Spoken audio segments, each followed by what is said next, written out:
de manera planificada a los derechos humanos. Muchísimas gracias, un cordial saludo para cada uno de ustedes. Espero que se encuentren muy bien y en estos minutos que nos corresponde poder ser recíprocos en brindarles algunas ideas o pautas sobre esta materia que es bastante amplia, pero que lo que se procura es hacerlo lo más práctico posible. Ustedes recordarán, y con la venia de ustedes recordarán la primera sesión o la sesión anterior del día miércoles, habíamos abordado varias pautas, ¿cierto? Varias pautas, ¿no? El tema de la Constitución, interpretación, efecto vinculante, tratado interamericano, el tema de la vinculatoriedad en el desarrollo de los derechos humanos. Hemos precisado inclusive la necesidad y hemos culminado con una idea sobre la necesidad propiamente de lo que tenga que ver en la efectividad de los derechos humanos, ¿no? Algo que es muy necesario y que se hacía énfasis en cada momento del desarrollo de los acápites de las categorías, ¿no? O en todo caso, de cada apartado. ¿Y por qué menciono ello? Porque justamente ese énfasis de precisar de la Constitución, de los principios, sus directrices, la vinculatoriedad u obligatoriedad de los tratados interamericanos en sede interna, su efecto vinculante. Hemos comentado por ahí algunas opiniones, inclusive de algunos magistrados del Tribunal Constitucional, etcétera, etcétera, conlleva preguntarnos, ¿no? ¿Cómo hacer efectivo esos derechos humanos en sede interna?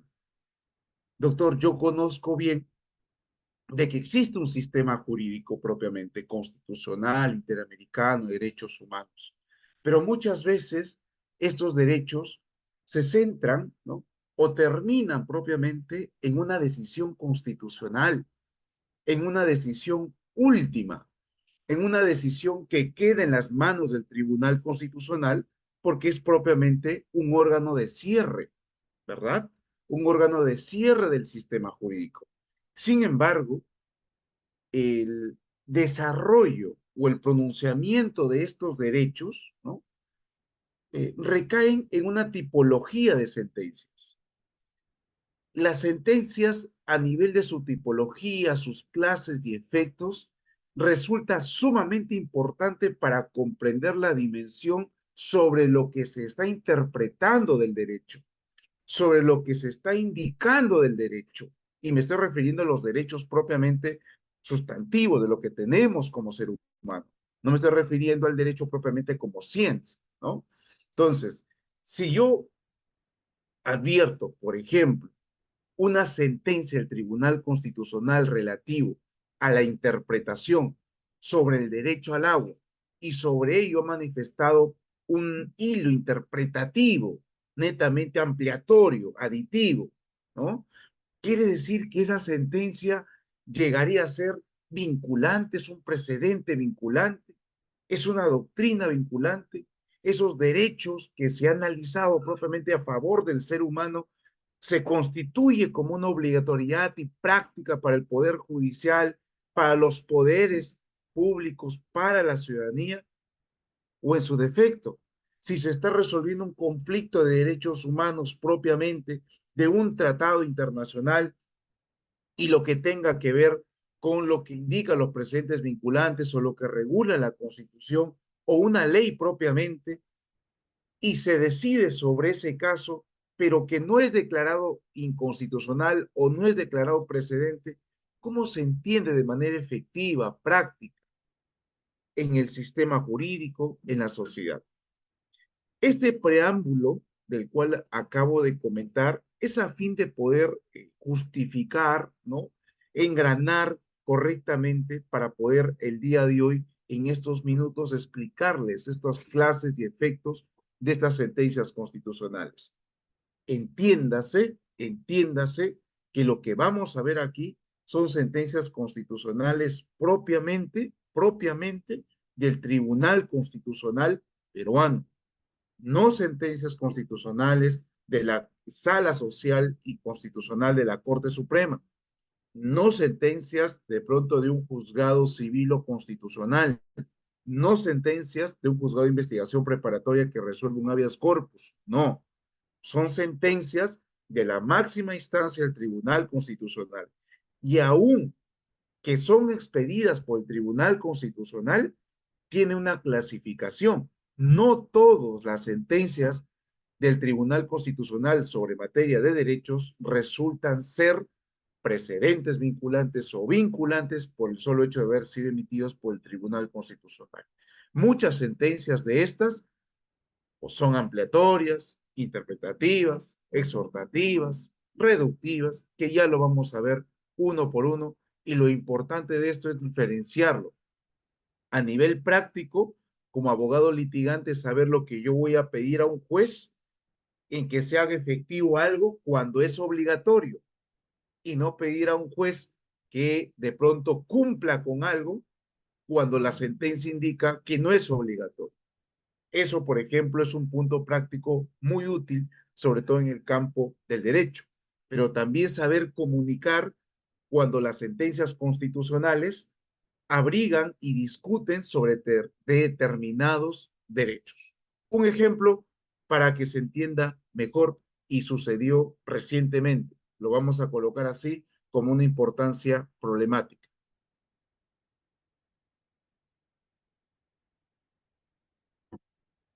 ¿Ustedes recuerdan el caso Ricardo Morán? El caso Ricardo Morán fue uno de aquellos casos que generaba una de las mayores expectativas, que inclusive hasta el día de hoy, ¿no? Pero en todo caso hasta el día que, diciembre del año pasado, generó muchas expectativas, mucho debate, eh, inclusive muchos errores. Y acá le traslado el error y la importancia de comprender la dimensión de los derechos conforme al tipo de la sentencia de un tribunal, del Tribunal Constitucional. Véase lo que pasó. Se pide vía amparo, el señor Ricardo Morán dice, ¿sabe qué? Necesito que el Tribunal Constitucional se pronuncie a nivel del derecho a la identidad del menor y otros derechos conexos, en que se inaplique el artículo 21, parte infine, parte final del Código Civil, y con esa inaplicación se pueda ordenar a RENIEC en que inscriba a sus niños o menores. El Tribunal Constitucional razones de asunto, se discute inclusive bastante, creo yo, alturado entre algunos magistrados que colocaron sus votos disidentes singulares, ¿no? Propio de los magistrados del Tribunal Constitucional o propio de alguna corte constitucional, y se emite justamente fundada la demanda, ¿verdad? Fundada la demanda. Nula las resoluciones, se indica propiamente, se ordena a RENIEC que inscriban justamente a los menores, perfecto, y se exhorta al Congreso de la República para que, atendiendo a los fundamentos del Tribunal Constitucional, se pueda evidenciar una regulación distinta a la cual está positivizada en el Código Civil de 1984.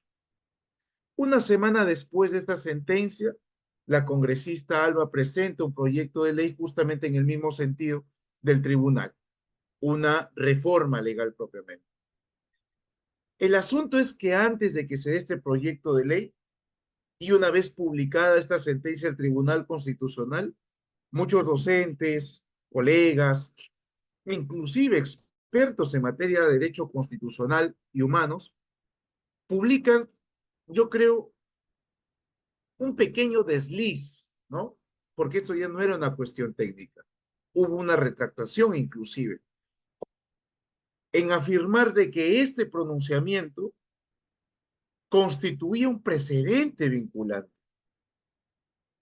Se afirmaba que inclusive se encontraba ya derogado la parte infine del artículo 21 del Código Civil.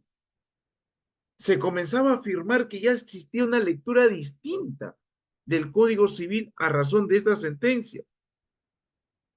Es más, se comenzó a precisar de que la idea propiamente dada por el Tribunal Constitucional era un resultado de una interpretación del cual los jueces y los organismos públicos deberían acatar.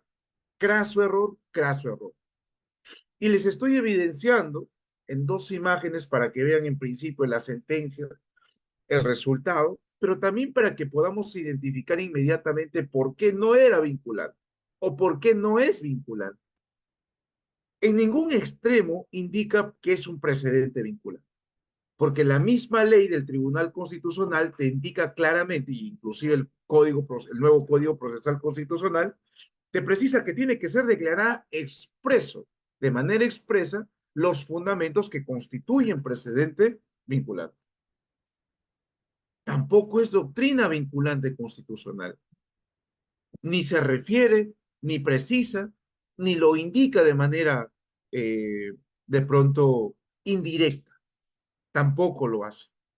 A diferencia quizás de lo que recientemente ha sucedido con el caso de Guardia, ¿verdad? El Tribunal Constitucional claramente precisa de que constituye doctrina vinculante jurisprudencial.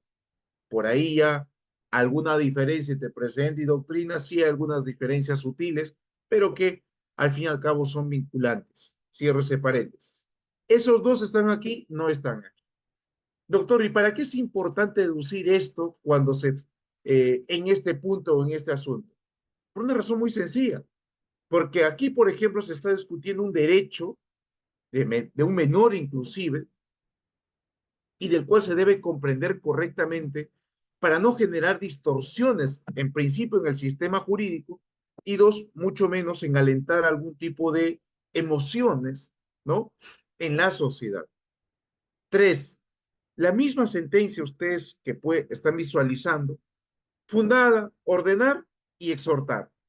Esta sentencia es un claro tipo, que ya lo vamos a ver ahorita en la tipología, de sentencia exhortativa en materia de derechos humanos o de derechos propiamente. ¿En qué consiste una exhortativa? Me adelanto un poquito para cerrar este ejemplo.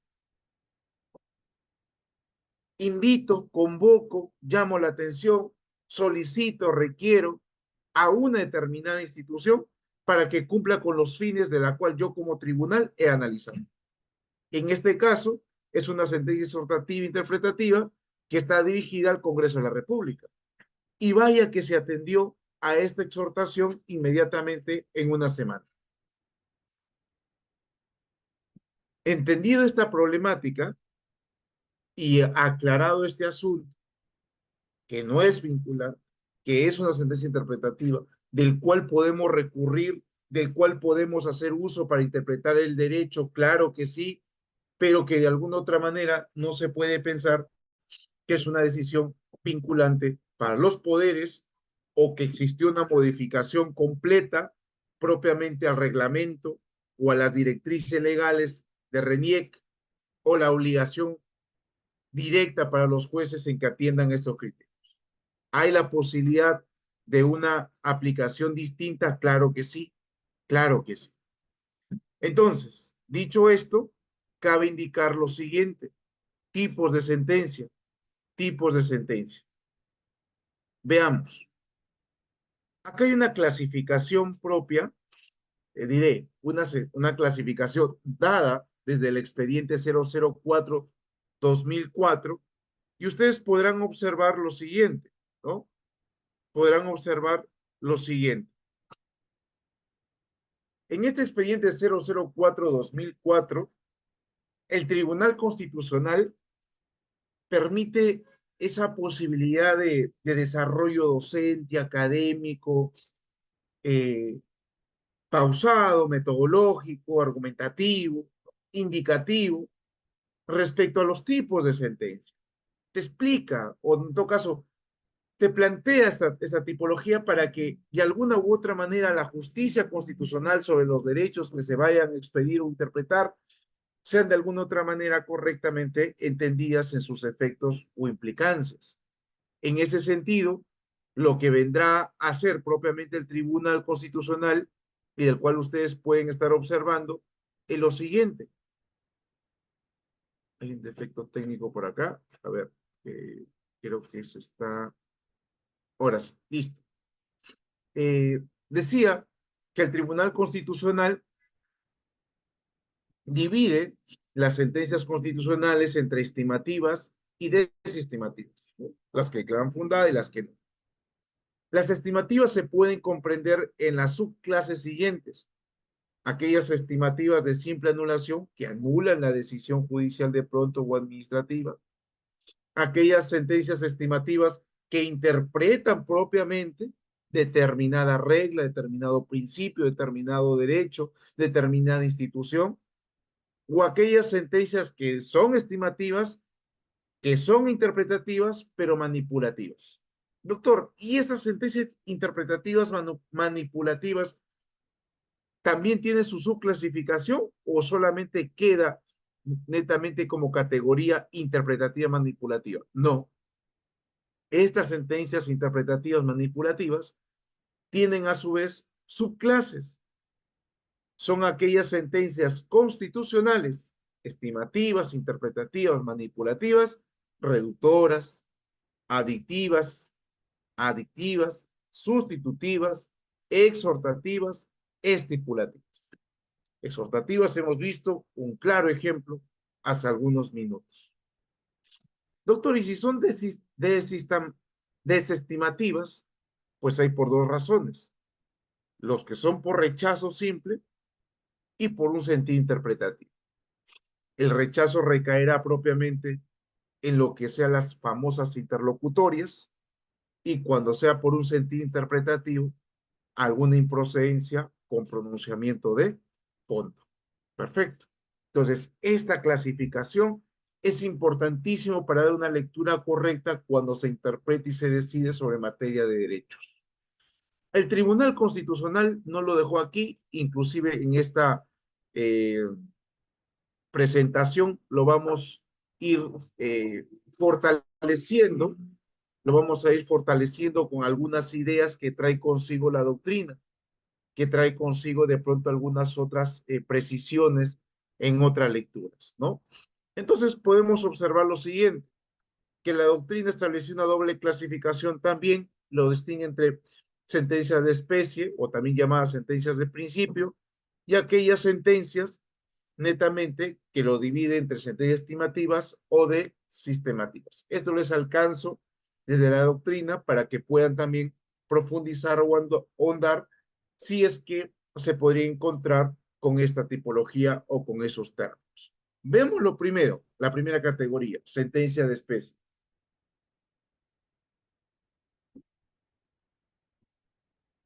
Se constituyen, se constituyen por la aplicación simple de las normas constitucionales y demás preceptos del bloque de constitucionalidad a un caso particular y concreto.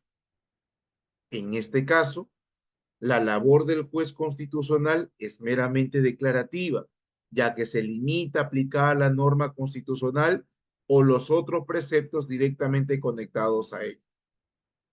Volvemos: sentencia de especie propiamente son aquellas que verifique el juez propiamente, lo declara, ¿no? Respecto a la evaluación si resultase constitucional o no. Bien, no hay una mayor injerencia. Mientras que las sentencias de principio nos dirá el Tribunal Constitucional en el expediente 008-2003, acción de inconstitucionalidad, y en el expediente 018-2003, acción de inconstitucionalidad, que estos tipos de sentencias se denominarán sentencias instructivas.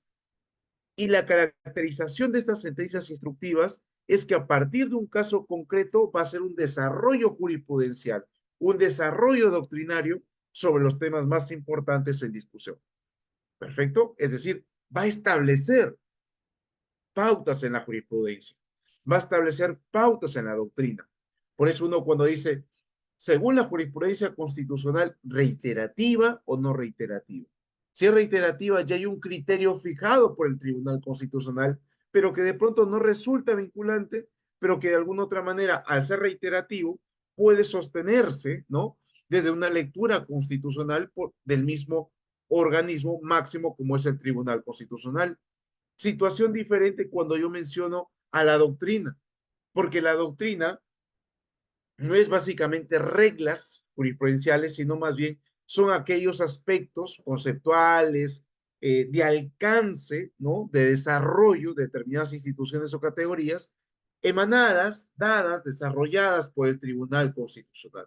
Por ejemplo, véase aquella demanda de inconstitucionalidad que se planteó contra la Constitución Política en 93, ¿no? En la cual muchos ciudadanos, en su conjunto, plantearon esta demanda de inconstitucionalidad. El Tribunal Constitucional, por cierto, les invito a revisar esta sentencia, eh, el Tribunal Constitucional, cada apartado, cada sección, cada, digamos, línea, por no decir la mayoría de las líneas de la Constitución política, fueron desarrollados de manera doctrinaria por el Tribunal Constitucional. ¿Qué es lo que se debe comprender por la Constitución política? ¿Qué es lo que se debe comprender propiamente por los principios, los derechos, el equilibrio de poderes y entre otros? Establece de manera doctrinaria el Tribunal Constitucional sobre este asunto, ¿verdad? Doctrina.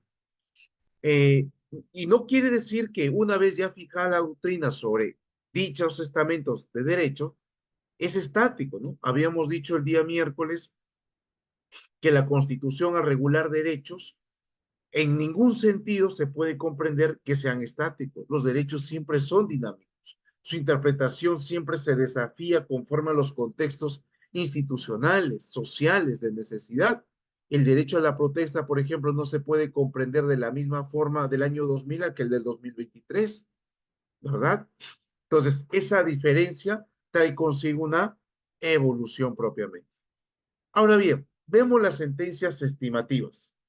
Las sentencias estimativas tienen que ver con lo siguiente. Son aquellas que declaran fundada una demanda de inconstitucionalidad. Uno, primera característica. Dos, su consecuencia jurídica especifica la eliminación o expulsión de la norma cuestionada del ordenamiento jurídico mediante de una declaración de invalidez constitucional. En otras palabras, ¿cuál es la consecuencia jurídica de que el Tribunal Constitucional declare fundada una demanda de inconstitucionalidad? Será la expulsión de la norma del ordenamiento jurídico. Sencillo. Bajo dicha situación, nos seguirá indicando, la inconstitucionalidad se produce por la colisión entre un texto de una ley y la norma propiamente constitucional. En este caso, hay que tener presente lo siguiente. Cuando nosotros nos referimos a una corrección, validación o interpretación que realiza el Tribunal Constitucional en una demanda de inconstitucionalidad, verifica si el derecho del cual se está postulando como supuestamente vulnerado no es razón de un caso específico, sino básicamente analiza de manera concreta, normativa, valorativa, axiológica, en puridad del sistema, y si es bajo esa lógica, declara la inconstitucionalidad. Por eso es que llega a un efecto último y mayor, como viene a ser la expulsión de la norma cuestionada. Como bien indico a mis alumnos, ¿la derogación solamente es ley por ley? No.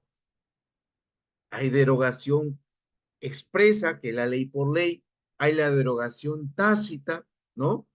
La cual se emite una ley, la cual no precisa exactamente qué es lo que está derogando, pero por su regulación se puede entender que está derogando tácitamente a otro artículo, tácitamente a otra ley. Y también está aquella derogación que se da por la decisión del Tribunal Constitucional peruano, que se da propiamente en una demanda de inconstitucionalidad.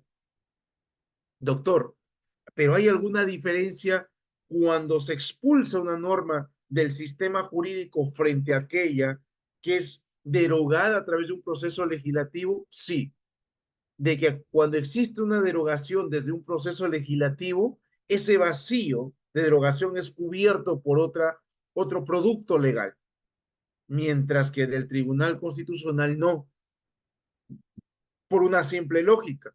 El Tribunal Constitucional no es un órgano productor de leyes, ¿verdad?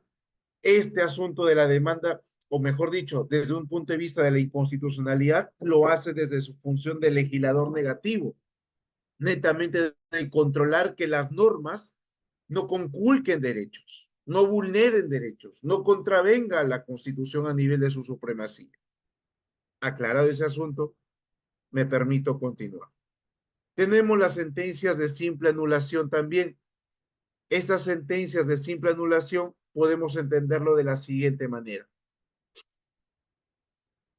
En este caso, el órgano de control constitucional resuelve dejar sin efecto una parte o la integridad del contenido de un texto. Entonces, para que se vaya entendiendo mejor, cuando se ejerce un control constitucional, o mejor dicho, ¿qué es lo que se deja sin efecto cuando se aplica un control constitucional cuando hablamos de una sentencia de simple anulación? Se deja sin efecto una parte o la integridad del contenido de un texto. Por eso es que se dice muchas veces fundada en parte, fundada en su totalidad, según el petitorio, según lo que se estalla o se haya peticionado. Avanzamos un poquito más y se nos dirá, la estimación es parcial cuando se refiere a la fracción de una ley o norma con rango de ley, artículo, párrafo, etcétera, etcétera.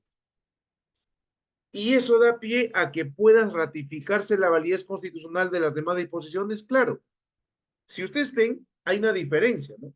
Aquellas sentencias que expurgan del ordenamiento jurídico sin darle lugar a que pueda quedar validado las demás artículos y aquellas decisiones constitucionales donde parcialmente reconocen que es inconstitucional un artículo, un párrafo, una línea y lo demás valida de manera constitucional.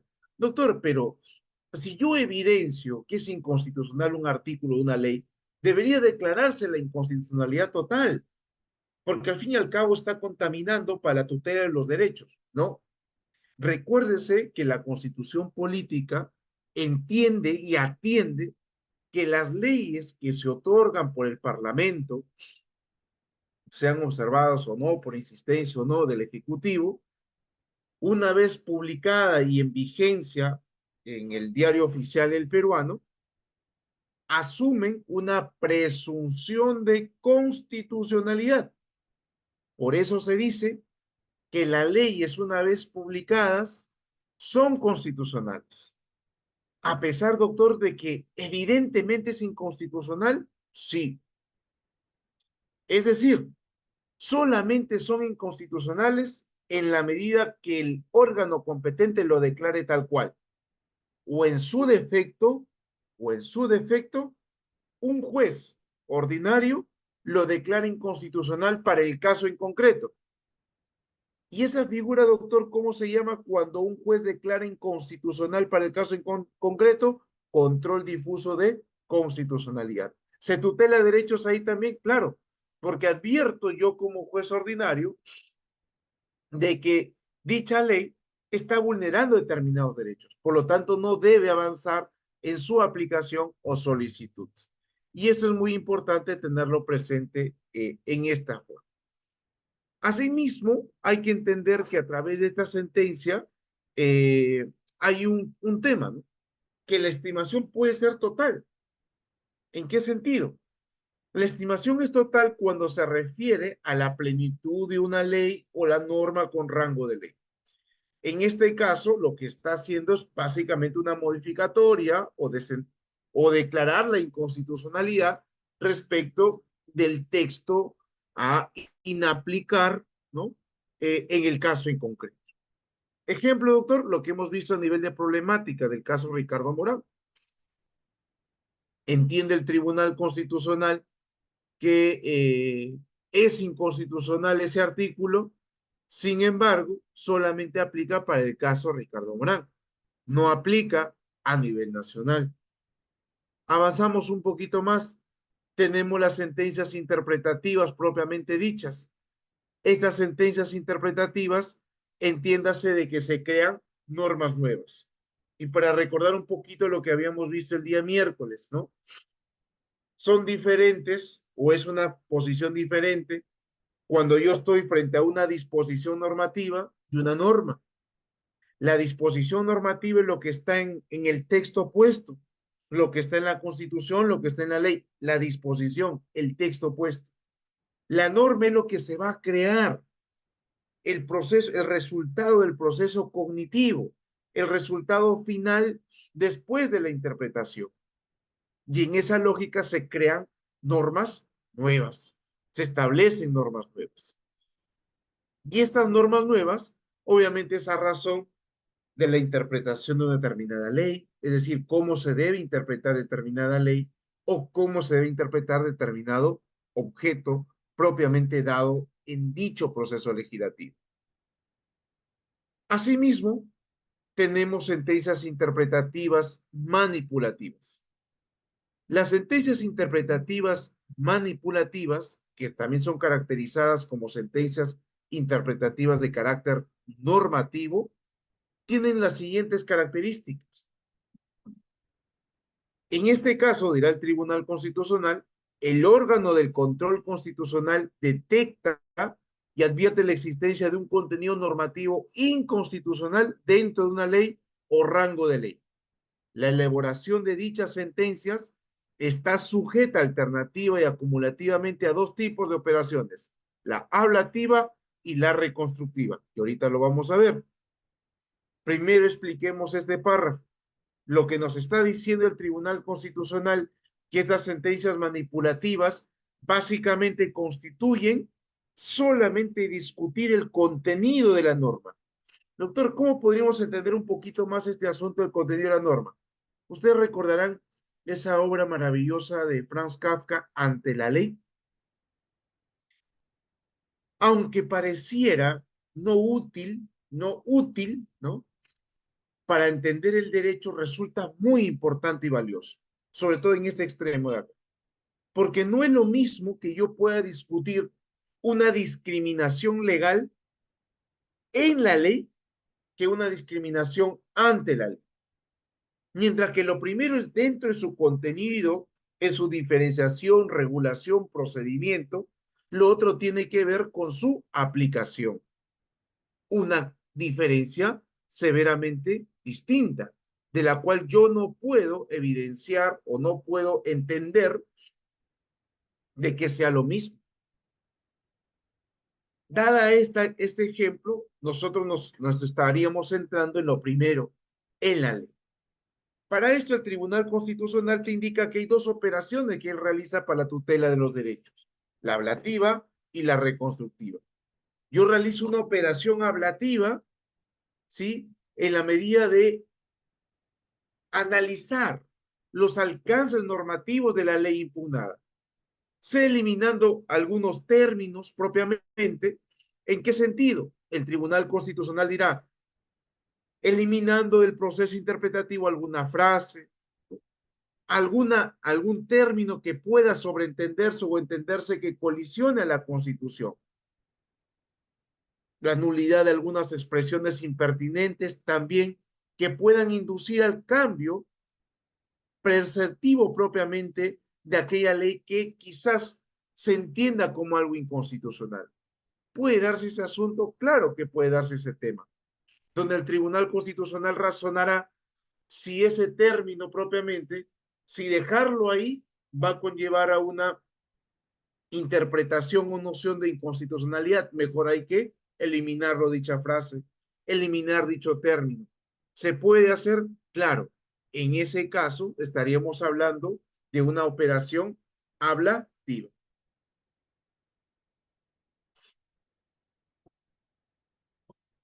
En cambio, lo que tenga que ver con la operación reconstructiva o de reposición, dirá el Tribunal Constitucional, consiste en consignar el alcance normativo de la ley impugnada.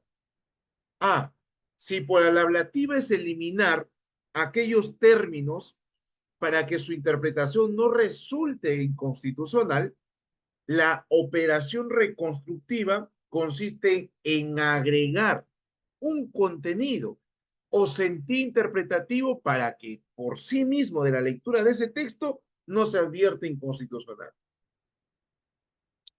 En síntesis, repetimos una vez más, una operación ablativa reducir, eliminar aquellas frases, términos, conceptos del texto normativo para que en su interpretación no se asuma que es inconstitucional. O en todo caso, una operación reconstructiva o de reposición, donde que antes que eliminar o suprimir es agregar alguna frase o contenido para que así pueda pervivir dicha ley, dicho artículo y se pueda comprender que su sentido es constitucional. Perfecto. Ahora bien, vamos degregando un poquito más y entrando más en esta materia y vamos a tener las famosas sentencias reductoras. Las sentencias reductoras, el Tribunal Constitucional indicará lo siguiente: son aquellas que señalan que una parte, frases, palabras, líneas del texto cuestionado, sean contrarios a la Constitución y genere un vicio de inconstitucionalidad por su redacción excesiva y desmesurada. Lo que hemos visto hace un momento, ¿verdad? ¿Qué más lo que indica el Tribunal Constitucional? Que en ese contexto, la sentencia, en lo que estamos hablando ahorita del tema de reducción, ¿no? Indica el tribunal que la sentencia ordena una restricción o acortamiento de la extensión del contenido normativo de la ley impugnada. Dicha reducción se produce en el ámbito de su aplicación a los casos particulares y concretos que se presentan en la vía administrativa o judicial. Ojo aquí, si bien es cierto, el Tribunal Constitucional razona, sea en ablativo o reconstructivo respecto a dicho artículo y solamente se centra en su contenido intra, su interpretación que otorga el Tribunal Constitucional para la tutela de los derechos sí vincula para la aplicación en sede administrativa y judicial. En otras palabras, pasa de ese análisis en la ley para que pase a ser una aplicación ante la ley. En esa hipérbola, en ese pase propiamente, ha cumplido una labor fundamental el Tribunal Constitucional para que ese texto al momento de su aplicación no vaya a ser que se cuestione su constitucionalidad. Ya lo salvó su constitucionalidad. Ahora sí se puede aplicarlo sin que de alguna otra manera pueda ser cuestionado. ¿Sirve? Claro que sí. La idea es fortalecer la constitucionalidad de nuestras leyes en el sistema jurídico en la medida, en cuanto se pueda, en cuanto se permita y en cuanto sea coherente conforme a nuestra constitución política del Perú. Tenemos también las sentencias aditivas. Las sentencias aditivas. Las sentencias aditivas tienen que ver con lo siguiente, con lo que hemos visto un poquito hace un momento, de añadir, ¿no? Ya no solamente para que tenga un texto coherente con la Constitución, para que se tutelen los derechos correctamente, sino también aquí para añadir algún texto que haya resultado, pues, por parte del legislador incompleto, inconcluso. Puede hacerlo el legislador, puede hacerlo el Tribunal Constitucional, lo puede hacer. Añadir esas palabras, esa frase, para que de alguna u otra manera asuma su contenido legal una lectura constitucional. O en todo caso, sea exigible constitucionalmente ese contenido legal. Si es factible por parte del Tribunal Constitucional este asunto, sí, porque precisamente es un tipo de sentencia constitucional. Finalmente se tienen las sentencias sustitutivas. Finalmente se tienen las sentencias sustitutivas. Las sentencias sustitutivas tienen que ver con lo siguiente. El Tribunal Constitucional dirá, son aquellas donde el órgano de control de la constitucionalidad declara la inconstitucionalidad parcial de una ley y simultáneamente incorpora un reemplazo. ¿Cómo así? O sea, el tribunal declara inconstitucional dicho texto y no solamente se queda ahí, sino que avanza e indica, Como es inconstitucional ese sentido, ese término o esa frase porque contraviene necesariamente la Constitución, sustituyo por otro contenido normativo para que de alguna u otra manera la literalidad o el contenido de la ley pueda conservarse en su constitucionalidad. ¿Se puede hacer? Se puede hacer. Esto se llama sentencias sustitutivas, donde para tutelar los derechos conforme a una ley pueda subsistir, pueda el Tribunal Constitucional hacer ese reemplazo o también conocido como relevo del contenido normativo. Vamos culminando ya esta sesión con esta clasificación. Las sentencias exhortativas. Las sentencias exhortativas que hemos visto con un claro ejemplo y amplio tiene que ver propiamente con el caso Ricardo Morán. Véase lo siguiente, lo que indica el tribunal.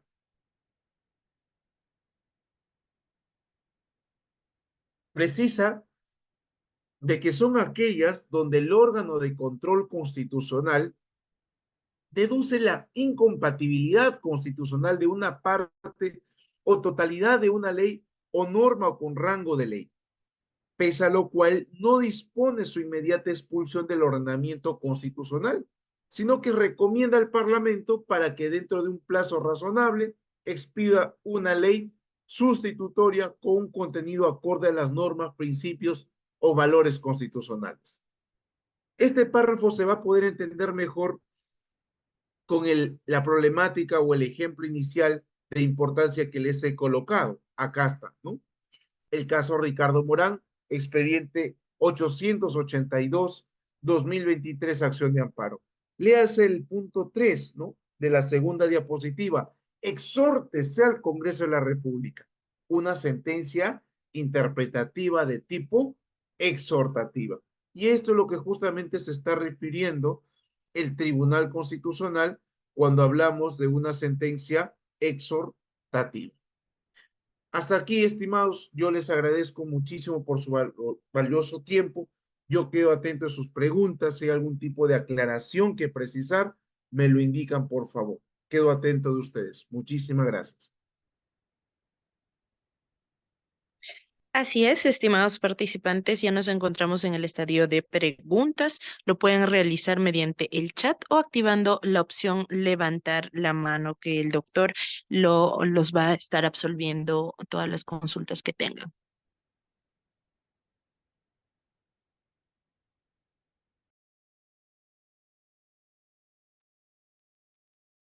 De pronto, para que se vayan quizás animando algunas preguntas, si lo hubiese, faltaba precisar un temita muy puntual a propósito del caso Oreguardia. El caso Oreguardia, al ser una doctrina vinculante constitucional, del cual regula un derecho puntual relativo al secreto profesional y las investigaciones penales, hay que tener presente que esa doctrina vinculante constitucional precisada por el Tribunal Constitucional solamente se ciñe a los fundamentos dados o explicitados por el Tribunal Constitucional. No se puede entender de que todos los fundamentos de análisis del Tribunal Constitucional son doctrina vinculante. ¿Sí? Esa precisión sí resulta siempre valiosa porque muchas veces se ha pensado que como es presente vinculante o doctrina vinculante, se comprende que todos los fundamentos son vinculantes y yo puedo hacer uso del mismo. No, no, no. Solamente los fundamentos que se precisan, esos fundamentos son los de grado vinculante.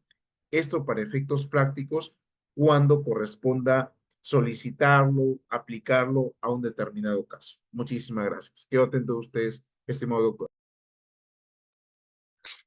Correcto, estimado doctor. Creo que no hay mayores dudas ni consultas según el chat. Y también no están levantando la mano de no ser, a ver, Bernardo. Bernardo nos habla por el grupo. Sí, Bernardo, puedes hablar. Se te está solicitando para que reactives tu audio normal para que participes. A ver si alguien más se anima para poder realizar las preguntas. A ver, Bernardo, al parecer no. Bien, estimados participantes, de esta manera estaríamos dando por concluido de ser el caso. Bernardo nos dice no actualiza. No actualiza. A ver, permítanme. A ver, Felipe, un momento. Estimados, a ver, a Felipe y a Bernardo se les va a estar brindando el, el uso de la palabra, permítanme. Felipe, ¿puedes reactivar tu audio?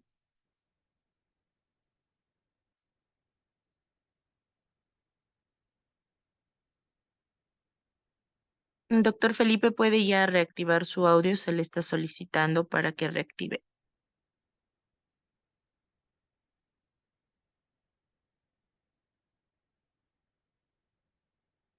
También el doctor Darío Portillo nos pregunta y nos dice, Estimado doctor, ¿nos podría comentar algo sobre el general Angulo?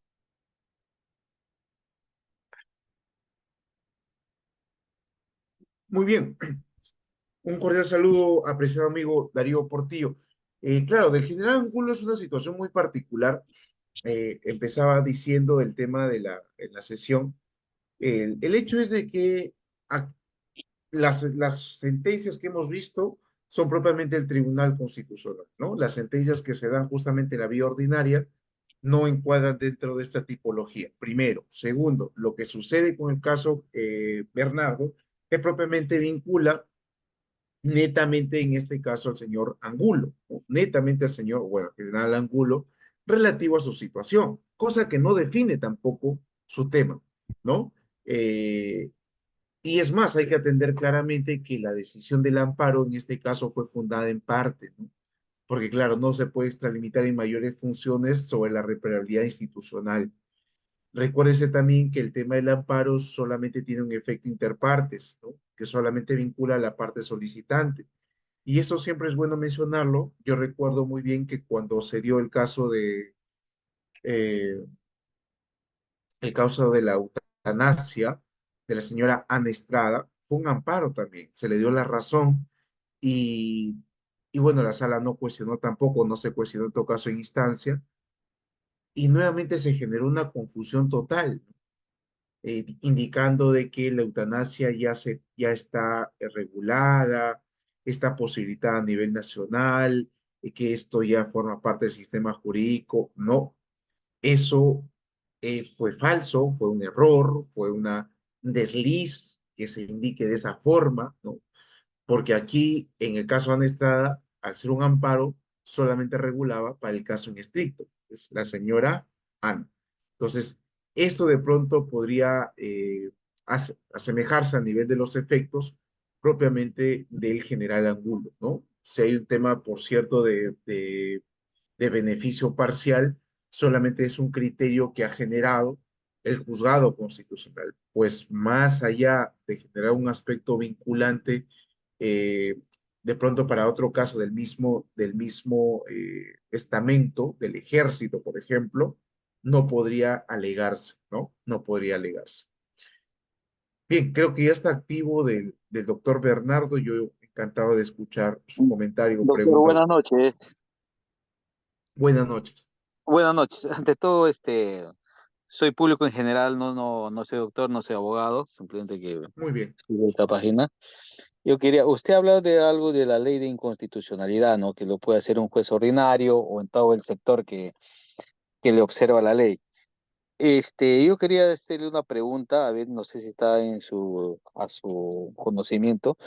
En las Fuerzas Armadas existe el decreto de la ley 29.131, modificado con decreto legislativo 1145, que se refiere a sanciones administrativas. Sí, nosotros sabemos que lo administrativo no priva ni restringe la libertad, pero en este caso, porque lo judicial es lo que restringe la libertad, pero en este caso, cuando un miembro de la Fuerza Armada es sancionado, le restringe su libertad porque dependiendo pues que la sanción va desde amonestación hasta 15 días, dependiendo de la falta que haya cometido, puede ser leve, grave o muy grave, de ser un día o 2 días, dependiendo cómo le hayan ha sido sancionado, está restringido su libertad porque se queda cuartelado. Entonces yo entiendo que esa ley es inconstitucional porque le está restringiendo su libertad.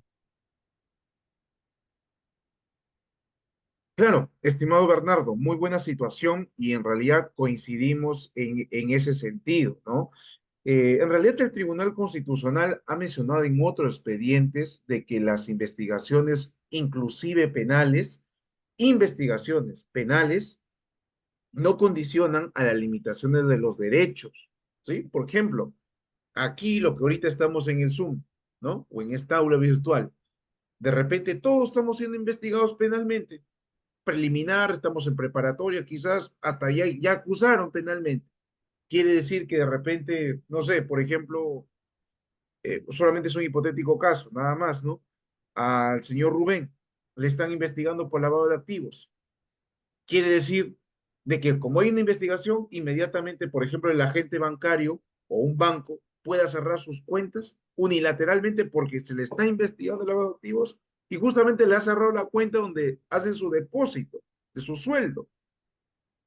Inconstitucional, que por cierto, ahí justamente la jurisprudencia que salió el año pasado contra el Banco Continental, el cierre de las cuentas bancarias, a propósito justamente de este caso que le acabo de mencionar. Entonces, la investigación penal o investigación administrativa también, o inclusive procesos que están entre nuestra contra, no pueden limitar derechos que aún subsisten y obviamente aún no se han limitado por una decisión final netamente por un órgano jurisdiccional y sobre todo, dependiendo también de la instancia y de la competencia, sea civil, penal, etcétera, etcétera, cada nivel tiene su confirmatoria, por decirlo así.